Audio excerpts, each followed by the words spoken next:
சாராய கடைனால பயங்கர பாதிப்பு. ஏழம் எத்தனையோ பேர் இந்த குடினால குடும்பங்கள்லாம் சீரழிஞ்சு நிறைய பேர் செத்து இருக்காங்க. ஆனாலும் இந்த கடையில இந்த கடையை திறக்க மூட மாட்டுக்காங்க. காணாத குறைக்கு எத்தனையோ போராட்டங்களும் எத்தனையோ மனுக்கள் எல்லாமே கொடுத்தாச்சு.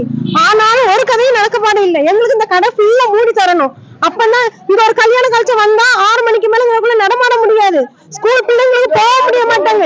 வீட்டுல நடமாட ஒரு இடத்துல கூட சொல்ல போனா இந்த ஸ்கூல்ல இருக்கிற கூட்டங்களை விட கடைகள்ல இருக்கிற கூட்டம் இந்த கடையில மட்டும்தான் நிறைய கூட்டம் இருக்கு. எங்க பிள்ளைங்க எல்லாம் ரொம்ப கெட்டு போகுது. எங்க வீட்டுக்காரங்க 10 ரூபா சம்பாதிச்சாலும் வீட்டுக்கு கொண்டாடாம ஃபுல்லா இங்கதான் கொடுக்காங்க. நோய் நொடி மட்டும்தான் எங்களுக்கு மிச்சம், வேற ஒன்றுமே கிடையாது. இப்ப எங்களுக்கு மூடணும், அதனால நாங்க போராட்டம் பண்ணுதோம். எங்க பேர் ரெய்ஹானத். நம்ம பல குடும்பங்கள் மட்டுமில்ல, ஒவ்வொரு குடும்பமும் டெய்லி பயந்து பயந்து வாழ வேண்டியது இருக்கு.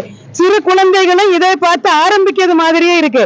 எல்லா பேரும் சாராயத்தை வாங்கி மடியில் வைத்து கட்டி கொண்டு பாலங்கள், வீட்டு நடைகள், பள்ளிவாசல் இதுல எல்லாம் உட்கார்ந்து குடிக்கும் போது மற்ற மக்களும் பார்க்காங்க. இந்த கடை இந்த இடத்தில் வைக்க கூடாது. நாங்க பல முறையும் ஒவ்வொரு மாநகராட்சி மற்ற பெரிய பெரிய அதிகாரிகளை நாடிக்கொண்டு இருக்கிறோம்.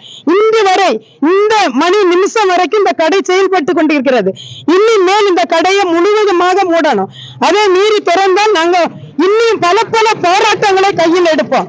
தயவு செய்து உடனே கடையை மூடுங்கள். என் பேர் ரஷ்யா பேகம்.